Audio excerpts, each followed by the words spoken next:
I'm Dave. And I'm Matt. And welcome to Sofa Reviews. Today we're watching The Green Hornet. Released in 2011, it's based on the superhero of the same name, originally created as a radio show back in 1936. So we start with generic fat kid attending his annual employee review. He's Britt Reed, and his dad James is annoyed at him for being sent home from school again. I was trying to stop some bullies and Trying doesn't matter when you always fail.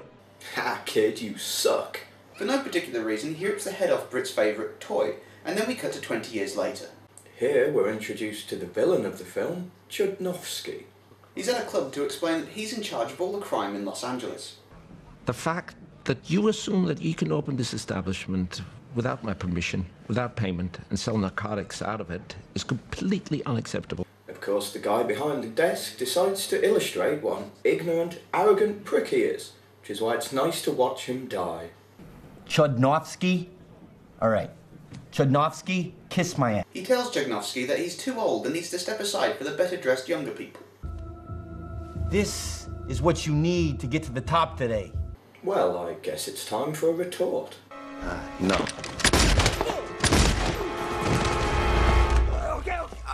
Okay. It does illustrate the insecurities of Chudnovsky. You said I'm boring. My gun has 2 barrels. That's not boring.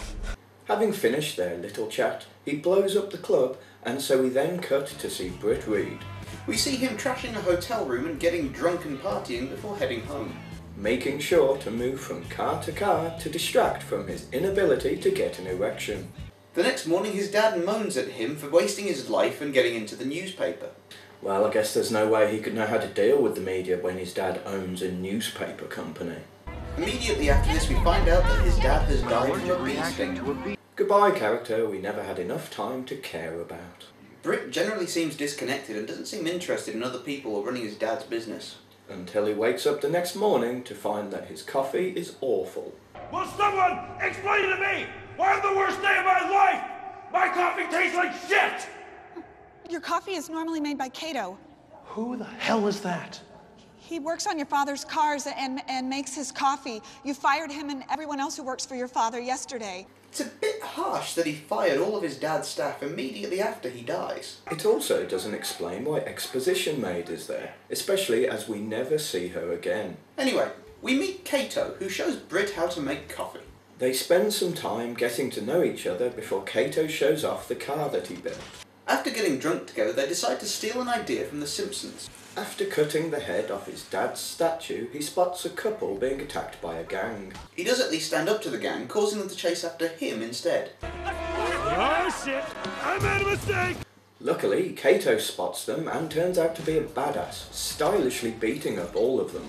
They run away from the scene only to be spotted and chased by the police. Using the wheel spikes, they manage to flip the car, killing the policeman and destroying a shop. Back at the mansion, they celebrate their exploits, getting annoyed at the news afterwards for not saying how they saved a couple. Although Britt thinks this will work in their favour, as they won't have to deal with hostage situations if the bad guys think they're bad guys as well.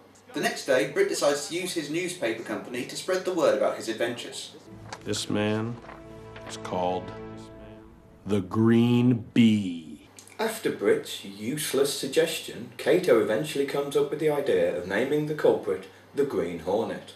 Later on, we're introduced to Lenore Case. Cato, I have a really important question for you. Who is the hottie boom body who's standing right behind me, right? A, she's sitting, and B, she's not hot, she's Cameron Diaz.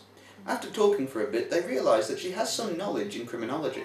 Which leads to them asking her what the Green Hornet will do next, because they have no idea what they're doing. After hiring her on a permanent basis, they go off to start work on creating the Green Hornet. Britt doing the important work of coming up with a costume and spending time with whores, while Cato messes about making weapons. And now that they're ready, they finally head off to put their plan into action. Where are we going? I have no idea. I thought you knew. After getting advice from Lenore, they decide to have a little chat with some drug dealers. Cato saves the day once again, easily dealing with the goons as Britt questions one of the survivors. This leads them to their local neighbourhood meth lab. They leave a business card there before burning the place down. The next day, we see Chudnovsky getting told about the Green Hornet. Now, this is exactly what I was talking about. I'm not as scary as some idiot in a green mask. Come on! We see Britt making sure that the Green Hornet gets a lot of attention in the papers before cutting to a montage of criminal activity. Back at the house, and we see Kato giving Britt a gas gun that knocks people out. Do you have a black version of it or something? No, just you. No? No. Well, why not? Why just me? Because you're a useless moron who can't take care of himself in a fight or do anything right. No, how does it work? Kato explains that Britt was asleep for 11 days, and that now he's fixed the gun so it only knocks people out for an hour. Can I see it? Okay, but be careful I'll this be time, careful. okay? I just want to look at it. Just give it to me for 1 second and I'll just... See you in an hour. After he shoots Kato with the gun, they decide to move on to the more pressing matter of arguing over Lenore. Once back at the house, Kato leaves Britt to go off on his date with Lenore. On the date, Kato shows her how to play the piano that she owns. Presumably she just bought it to go with an outfit. Instead of carrying on with the date, she ends up explaining the next section of the movie. What? Because the Green Hornet's been attracting way too much attention.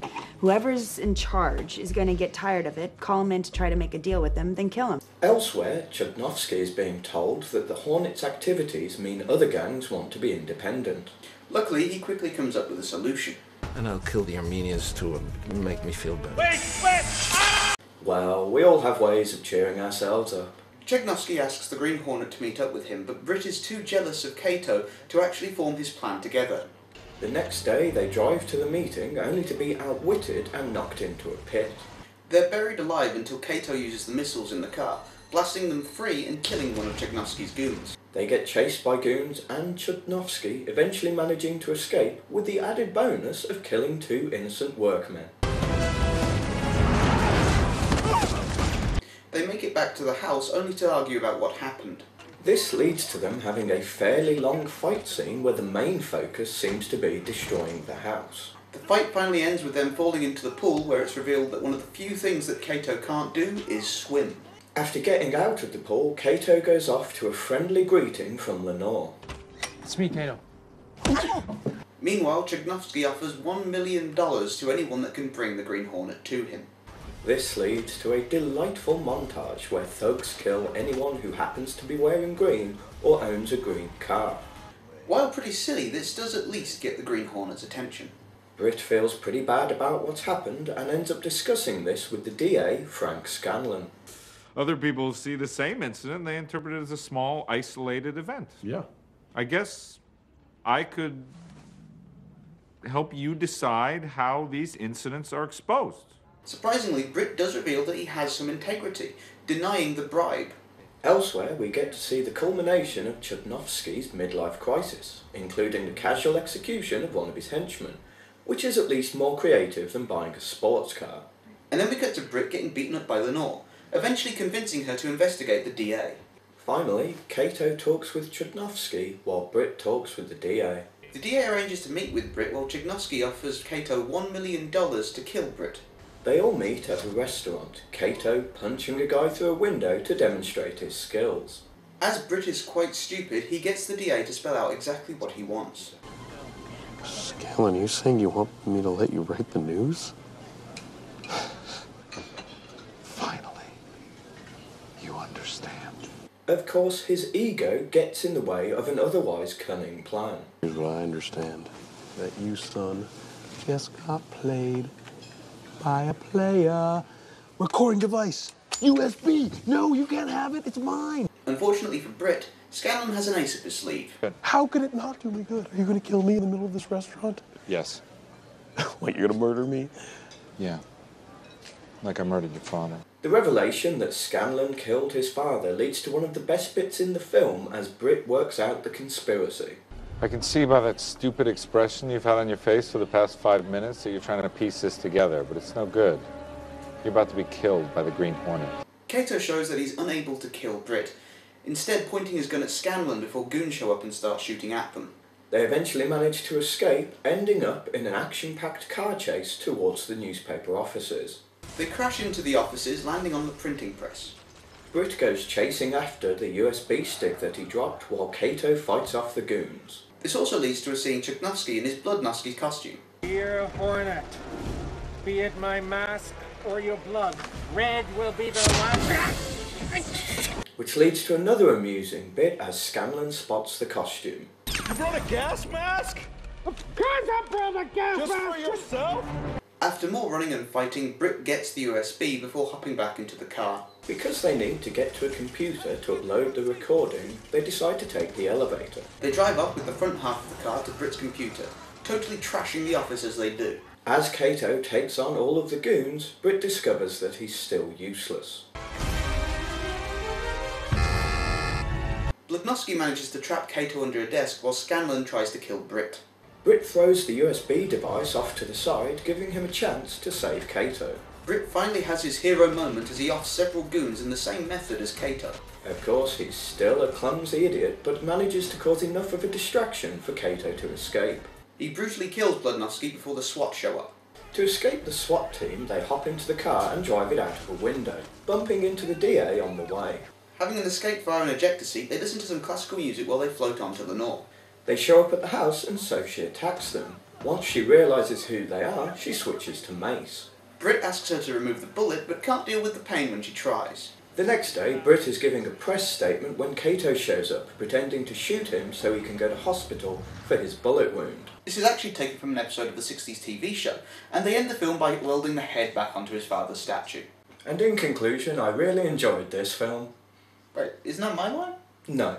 This film is lots of fun. Firstly, Chudnovsky is a really good villain. He's interesting and likeable, and it's really entertaining to watch his midlife crisis as it gradually descends into him creating his bizarre alter ego.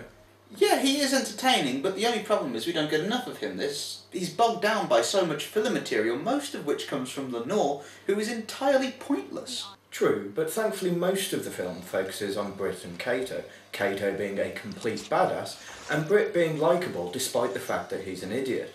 It comes across more that he's just naive and sheltered rather than being malicious. I did find it quite tedious when they had their big fight in the middle of the movie, which kind of sums up most of the middle of the movie. It just drags, and then we suddenly get the conclusion. Yeah, it does drag at points, but generally it seems to flow well enough. Seth Rogen does a really good job playing this kind of entitled man-child, and I really like lots of the silly little gay jokes that show up throughout the film. Listen, let's not blow this thing out of proportion. I will blow this guy in any proportion I like. Although he does really seem like a shit version of Tony Stark. And they establish that Kato is awesome and the one that's capable of doing everything, but then they just keep showing more and more things that he can do, and we get it. He's better in almost every possible way. And it just goes on like that for most of the movie. Ultimately, it's a silly and fun film with good performances from everyone in the cast who isn't Cameron Diaz, and I definitely recommend giving it a watch.